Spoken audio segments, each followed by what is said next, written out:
their background in the truth and in full-time service goes way before that. That's right. And Joe happened to be at Bethel in the 50s for 3 years. But now Joe works in construction plumbing, and his wife Barbara works in the writing department. Now, Joe, why don't you tell us how you got associated with Jehovah's Witnesses? Well, my folks were somewhat associated, my mother and grandmother. I was baptized at a very young age, but due to bad association, they were really spiritually weak. And so I got involved with the wrong crowd, I guess you would say.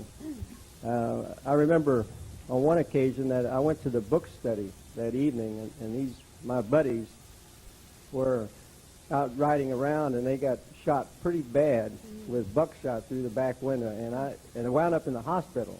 And I know that I would have been there with them, had I not been at the book study. So that kind of made me think. And then right after that, my folks moved to Dallas. I was 16 years old, and so I got associated there with the congregation, began to make progress.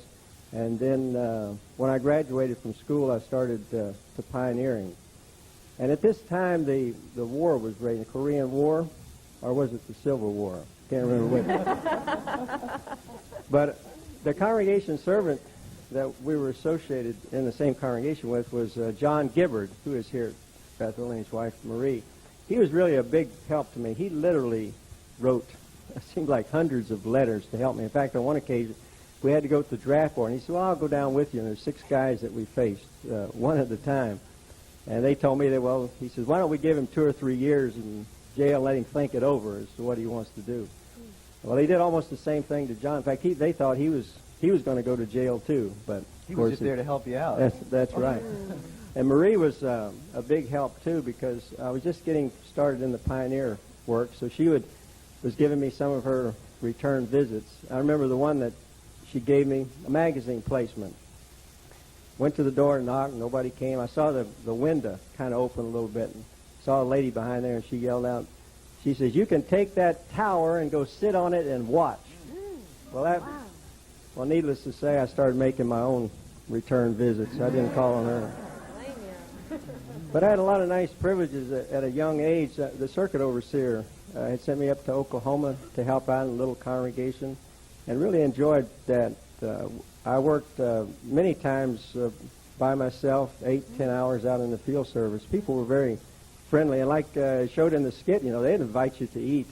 But I remember this one time, this man invited me to eat, and so we sat at the table.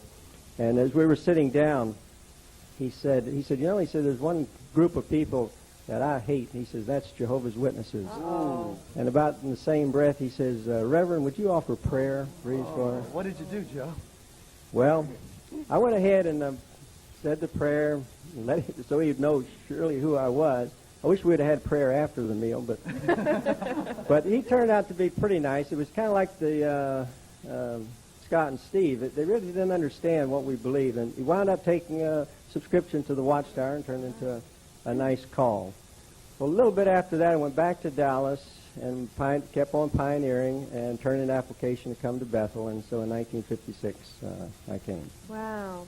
Now, Barbara, were you raised in the truth? No, Grace. I was raised a Catholic in Long Island, about 30 miles from here. I was very distressed about life in general.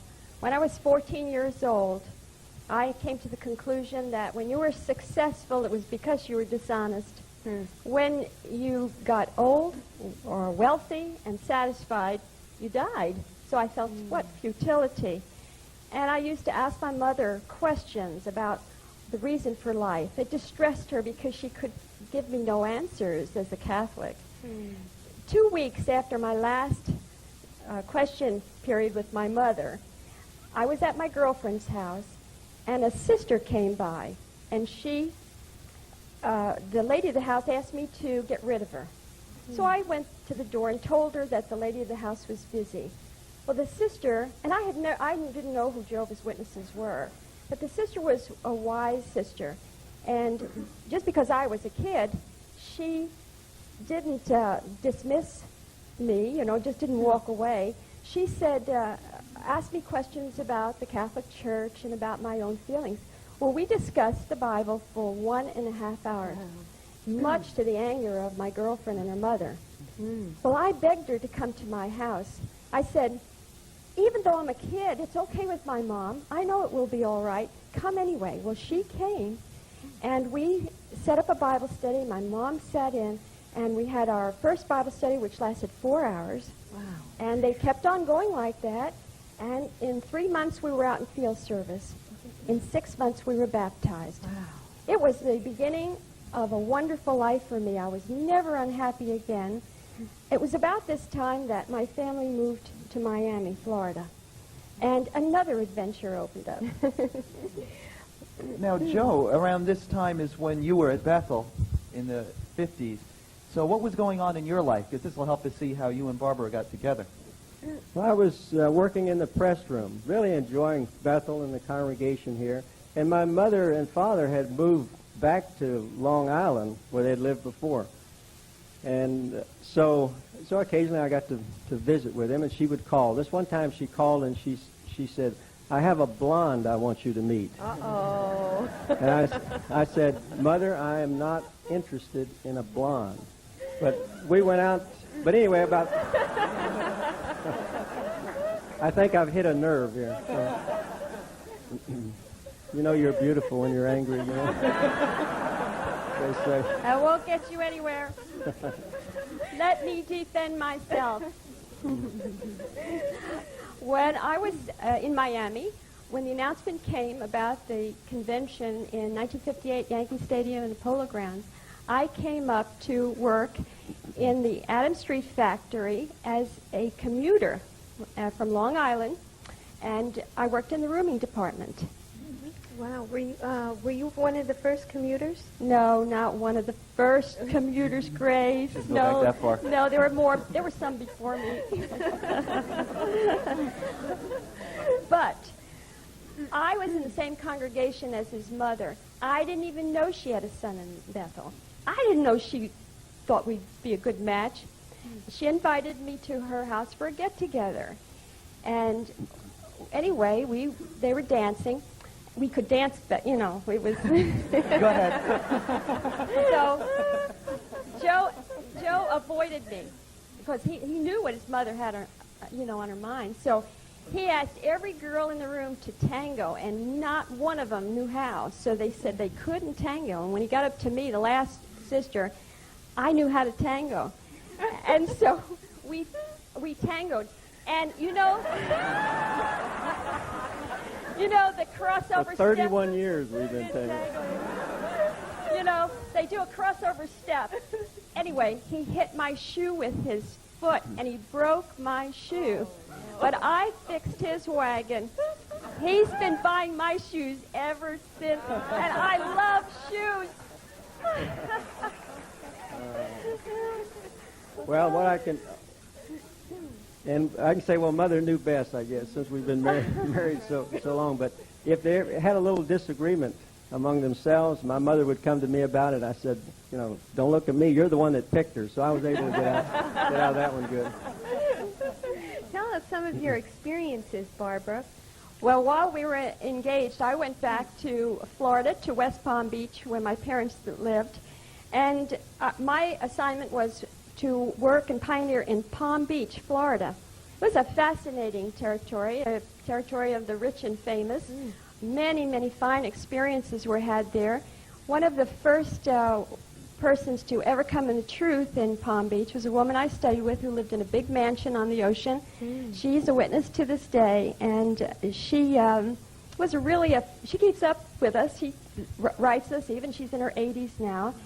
One time I knocked at, it was a huge fence. We called it a compound down there, and it was the Kennedy compound when John F. Kennedy was president.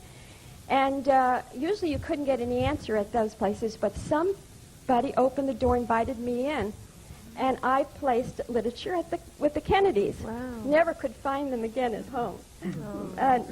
That one was nice. Oh, another one was really different.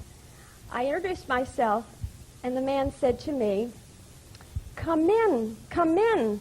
I just saw Nathan. Nathan who? That's what I said. I said, Nathan who? He said, Nathan Noor, your boss. Now, this is 1959. He said, we're negotiating. I'm an attorney.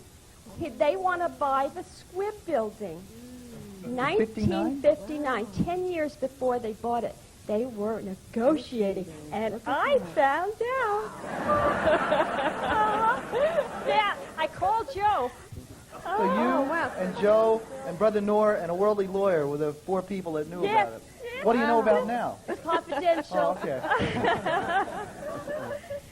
My other nice experience that I have never forgotten was I knocked at the door, and there was looked through the screen door, and a woman was on her hands and knees waxing. And she was literally waxing herself out the front door right into us. She didn't know we were there. Yeah, it was a captive audience. And when she got out the door, she stood up, and there we were. Anyway, this lady was 4'5", and usually she hid behind the couch when witnesses came. So we had a grand discussion, and most witnesses come in the truth. This lady backed into the truth. Yes. And many of the family know her. She and her husband were part of the Bethel family about 4 years ago, Alan and Betty Doe. Alan was is an architect and served with the engineering department. Wow. Mm-hmm. So that's how she got contacted with the truth. That's right. Wow. And now, Joe, during this time period, what were some of your recollections and your experiences during that time?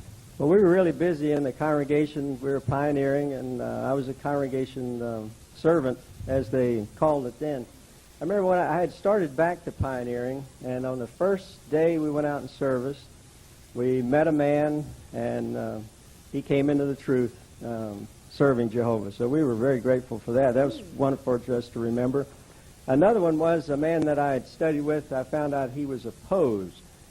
How I found that out with is after I was studying with him a while, he came to Kingdom Hall, and this brother came up to me, and he saw me. He says, "You know who that fellow over there is?" And I said, "Well, yeah." And he says, "I was at his door. It was about 6 months ago." And he said, "He chased me away with a gun." He was so opposed. But this is the brother that introduced me to plumbing, which is really why I have the privilege of being here now. So this man came into the truth. Yes. Wow. And there was another one that the husband was opposed. That really never did scare me very much when I hear the husband is opposed, because everyone I met was so nice. They were like a lamb. But this one here, I was going to have a change, because I was studying with the wife, and my mother-in-law would go with me. And so while at the study, we just finished it. I was standing up, prayer, just getting ready to walk out, and in this guy busts the door practically down and has a tire iron in his hand. He comes in, walks over to me, and just said, "I want you to get out of here." And he starts with this tire iron. Did he hit you over the head? Well, probably some of my friends will find out now. Probably that's what's the matter with me. But he really, no, he didn't. I threw my arm up, and so he swung twice, though, and it really smarted, too, I must say. But he finally, it's like a dog. Once they bite you, they leave you alone. It's the same kind of thing. He didn't bother me anymore, but he just said, "Get out," and so we did. But she came into the truth, so we were glad for that. Now, Barbara, have you had any unusual experiences like Joe did? Yes, in Florida there were many unusual experiences because of the nature of the territory. I studied with a woman who, the first study I was explaining to her about the name Jehovah. She was Catholic. Her husband was an atheist. He was a zoologist, naturalist. And so when she saw Jehovah in the Bible for the first time, she was so emotional over it. She was so surprised, so happy. And I was busy watching her reaction to this. I was sitting on an overstuffed chair with ruffles down on the bottom of the chair. And all of a sudden, the chair came up. Yes. The one you're sitting in? Yes, it came up. And I thought, what is going on? And then it began to move slowly across the room. Well, you know what I thought. Demons. Of course, demons. Well, let me tell you what it was. It was a huge Florida sea turtle that was living under the chair. Yes. What kind of family was this? Interesting. They had snakes in the bedroom. You know, it was something else. Well, I have the distinction of being one of the few people in this world that's ever rode a turtle. Anyway, the husband was opposed initially, but he then began to show interest. And he kept very strange hours because he was out catching his animals and his snakes and so forth, flying them to the zoos. And he was an evolutionist. So at this time, Dr. Jack Carlton, the brother and doctor at the farm, he moved into our area with his family. And he was pioneering with us. And so he kept weird hours. He was an emergency room doctor. Mm-hmm. And so since he had believed in evolution, and he also kept these similar hours, they'd study at 2 in the morning, you know. So Jack studied with this man. And the man came in the truth, and he's an elder today, have 9 children. Wow. And they do beautifully. In fact, one of his Bible studies, this man's Bible studies, is part of the Bethel family today. He's a family night favorite, Pete Krolchek. Oh, wow. Yeah, so you could say he's like my spiritual grandson, right? Right. Another another nice experience I had, I'll never forget this one. It's very, very unusual. I called at this door. The man told me that he was laid up from work and they had no food in the house. And he was so concerned. I became so concerned. Well, Florida's transient, you know, so you can't supply food to everybody when they have hard times. But I was so moved by his experience, and that I went home, and my mom lived next door, and I raided her freezer with her permission and ours with Joe's permission, and we took food over to that house, and the man was really shocked, and he was very, very happy. Shortly thereafter, we moved to Tennessee. I never saw him again. And 5 years later, we went back to West Palm Beach on vacation. And at the Kingdom Hall, a gentleman walked up to me and said, "Do you remember me?" And I said, you know, felt like I never saw him before. He said, "Well, I'm the man you gave the food to." He said, "I'm now your brother." He said, "I studied with the next witnesses that came by." Oh, Yes. what a blessing. Yeah, That's that was wonderful. Yes.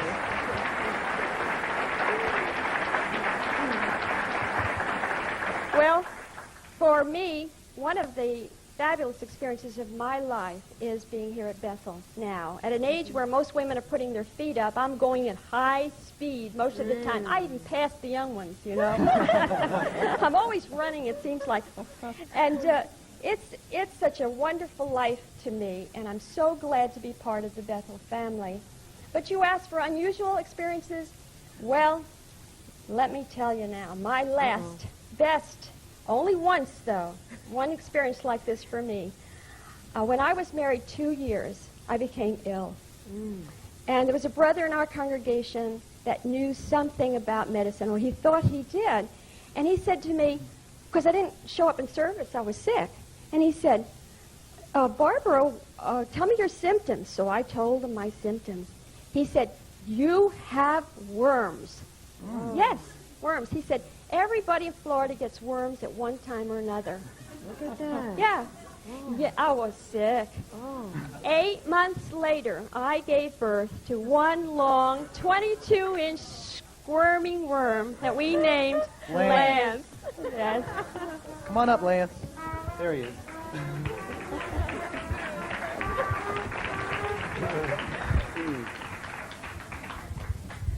Oh, he's a little bit taller than 22. Oh, 22 inches. Yeah, it was long. Yeah, that's baby. right. That's about the right size.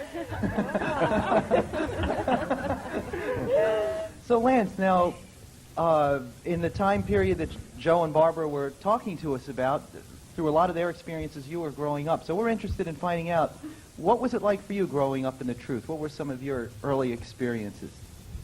Well, I'd like to begin by saying that I was a pretty good truth baby. Well, wait a minute now. What about the district overseer's wife? Oh, well, Sister Saya, Brother Saya and his wife were visiting our house, and she caught me smoking behind our house at 4 years old. 4 years old. Yeah.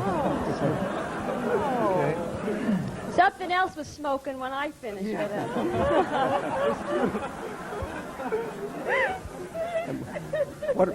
What about rocks? What about rocks off a roof? Do you remember anything about that? Well, well, when I was 9 years old, we were visiting the Nassau Convention, and In the Bahamas. In the Bahamas, right? And I was not with my parents at one time. I was on the second floor throwing rocks off the roof. I never knew him. I was so embarrassed. You know. He also had the notorious distinction of in the first grade getting a very interesting report card. What was that, Lan? Well, what, This is your life. what happened was I had failed play, and I think I was one of the first ones that ever had done it. Can you imagine? Too much a smoking. Child failing. Well, it got better though. Was that so? I That hope wasn't so. all the trouble you got into, or everything got better after 8 years old? Well, 9. Well, 8 years old, I had an interesting experience. I told my father one Saturday morning that I was not going to go out in field service any longer, and of course that was quite traumatic for our family because we were always going out in service every Saturday morning. But my father, I remember so clearly, came into the room and he mentioned to me, he said, "Son," he said, "I'd really like to have you come with me in field service, but you know, Jehovah doesn't force anyone to worship him." Look at that. And after he left, I thought about what he said, and I quickly changed my clothes, and I think I even beat him to the car. And I must admit, even now, as I think back, that at that point, my love and future relationship for Jehovah began to really grow. You know, Lance, I know you're an only child, but have you ever wished to have brothers and sisters? Oh, yes. As a family, we decided to take a foster child in when I was 10 years old, and he was 12 and in Cherokee Indian. So, as you can imagine, the kind of games we'd play around the Cowboys house. and Indians. You know who the cowboy was. cowboy. Yeah. But we had a good time. I learned how to share. I also learned how to fight and wrestle too. So it was nice. We took him out in the field service with us to the meetings, and he seemed to be doing quite well. After 2 years of living with our family, he opted to go back to his own parents. The state of Florida allowed him now because his parents have seemingly been rehabilitated. So we said goodbye to him and really haven't heard anything since. But we moved on to Tennessee within a short period of time to follow.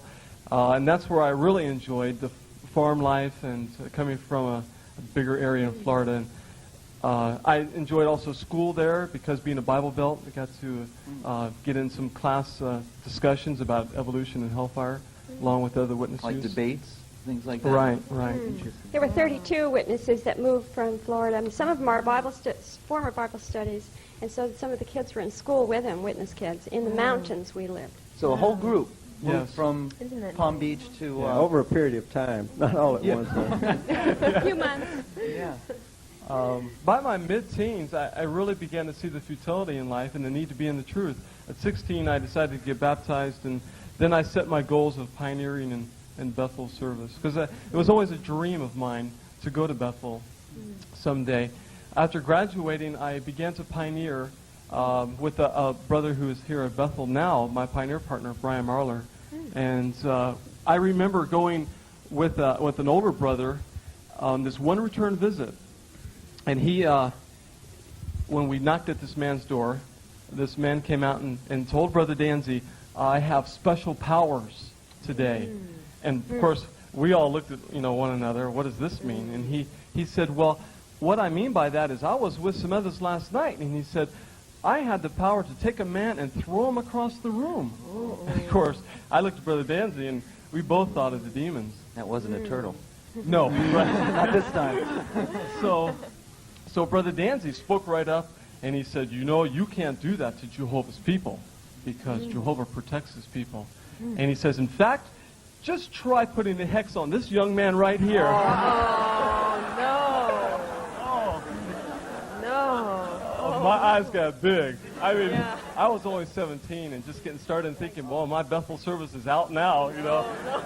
So the man thought for a minute and he said, okay, I put a hex on him. And Brother Danzy said, well, tell us what it means. And he says, well, I can't be certain, but something bad's going to happen to him in 2 weeks.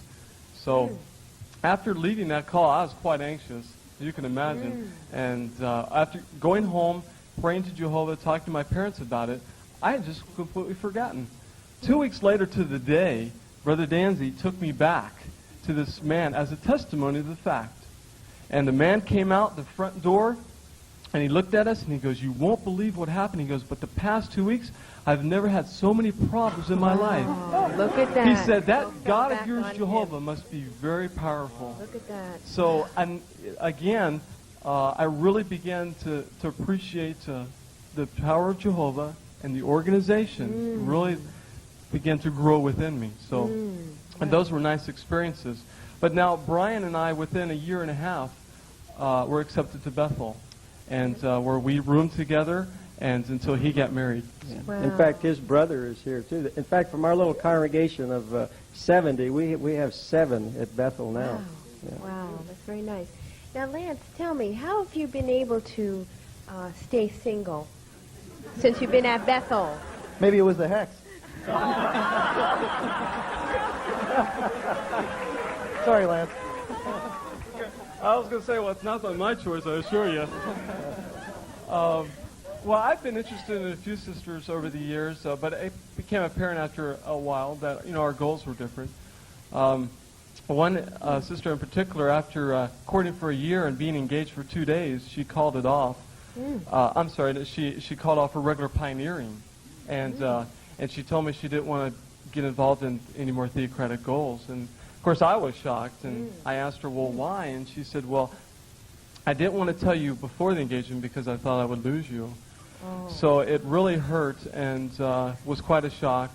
But right after that, after we discussed a little bit, I prayed to Jehovah for his direction. And within 2 weeks, she called it off. So it was an interesting experience. But it also helped me to be more cautious for the future. Now, Lance, you've been here about 10 years now, right? And during that period of time, what different departments have you worked in? When I first arrived, it was the press room, which was... Same as your father. Yeah, same as my father, and so that meant a lot to me. Within 2.5 years, I was invited to 360 to work with elevator maintenance because we had just bought the building, where I've been ever since, working with 9 brothers and 1 sister, for instance, that I really enjoy working with. Now, Joe and Barbara, how was it that you both came to Bethel, which must have been about a year and a half later? How were you invited? We just came to visit Lance, and so... Permanent overnight guest? Well, My baby left home. we were eating breakfast Saturday morning, and I saw the brother that I used to work with in the press room, who was over the press room. So we were just talking about this and that, and so as we were walking away, I said, halfway jokingly, really, I said, you don't need any help here, do you? And he says, well, what do you do? And so I told him, and he said, well, wait a minute. So he went and made 2 calls, and so I had two interviews, and they gave us an application about coming back. It really ruined our vacation. Because, Yes. I mean, we didn't know what to think, because, you know, here we'd opened our mouths. But anyway, we were glad that we did, and 2 months later, we were back here at Bethel. And it's really been a marvelous privilege, because I know at our age, we just thought it wasn't possible. I never even thought about coming back, because I knew that I couldn't. And now to be here, and to be here as a family, we've thoroughly enjoyed it. I guess you could say it's like the icing on the cake in Jehovah's organization. We thoroughly enjoy Bethel. What a marvelous place to be. What a marvelous group of brothers, too, to be with and to associate with. Now, I'm curious, as a family, how many letter of recommendations do you have? We counted about 80 that we had. It's been a wonderful life. Boy. Well, thank you, We Joe, thank Barbara, you and so Lance, for much. sharing your experiences.